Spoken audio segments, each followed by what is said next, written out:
Hello and welcome again with LaptopMedia video review, this time with the new Asus ZenBook Pro, the UX501 and its cool party trick, Ultra HD touchscreen. But before we go deeper into it and its performance in both visual and purely technical world, let's check what else do we have here. The new ZenBook is based on the best aluminum chassis we've seen from Asus. All silver grain base is accompanied by a beautiful bronze colored screen plate. A metal one, a good one. The whole laptop is beautifully and solidly crafted.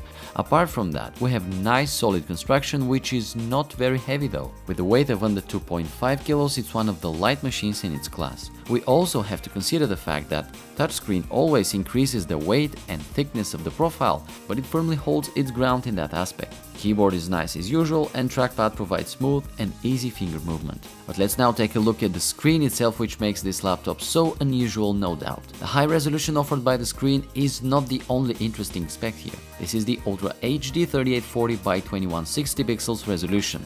This amount of pixels would make everything on your screen look absolutely stunning in terms of details. Windows settings for scaling up are used here to make all Windows environment look pleasing to the eye. If not, the whole picture would look ridiculously small on that screen.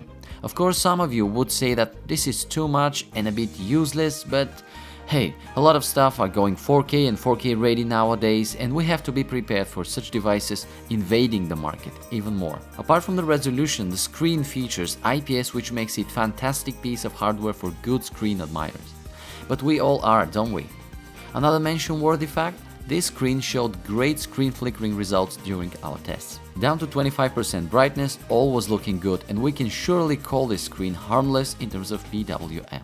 Colors hit 90% sRGB and 71% Adobe RGB gamut coverage. A couple of percent lower than other quality screens of that class, but not that much. So good so far, but let us now talk a bit about the touch capability here. I have to say that I'm not very excited about that. It is a good and interesting option to have one additional control method over your laptop, but it is not a convertible, detachable or anything of that sort. Touchscreen on a standard 15.6 inch is just awkward. And it brings additional weight and thickness, and that is not cool. Not to mention the extra screen layers that have to be added. That makes it more reflective and removes some of its visual charm. Apart from that, it is simply not very useful, and most importantly, this is not a cheap extra to add. So you pay for it regardless of the usability. In addition, screen hinge is not too tight, or it is tight but can't carry the whole weight effectively. As a result, it feels a bit floppy, especially when using the touchscreen. Specs are nice. It is a powerful notebook.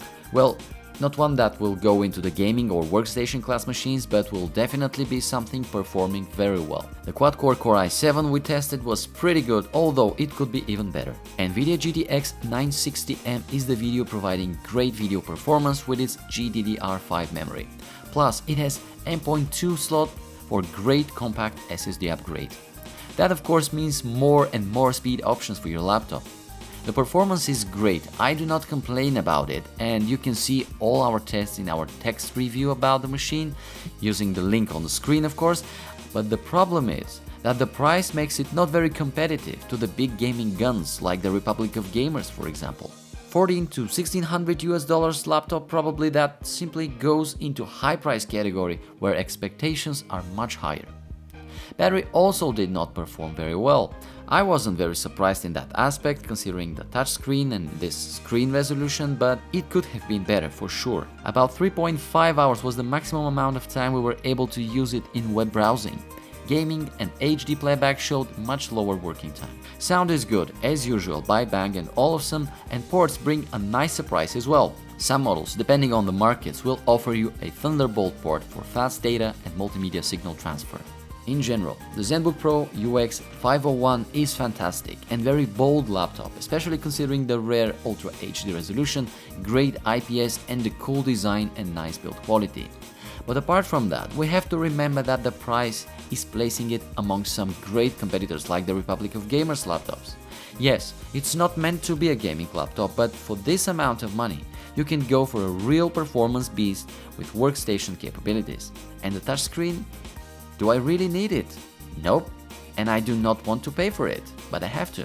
Using this enormous resolution might also cause some screen reframe issues when gaming, but I think that will be fixed quite well with the new Windows 10, which, as you can see by yourself, should run fluent with no problems whatsoever on this laptop. And I would still recommend this laptop, but my advice is to consider all of the above when thinking of buying it.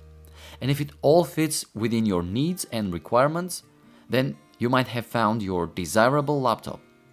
Thanks for watching. Check laptopmedia.com to read in-depth review and subscribe to the channel. See you soon. Bye.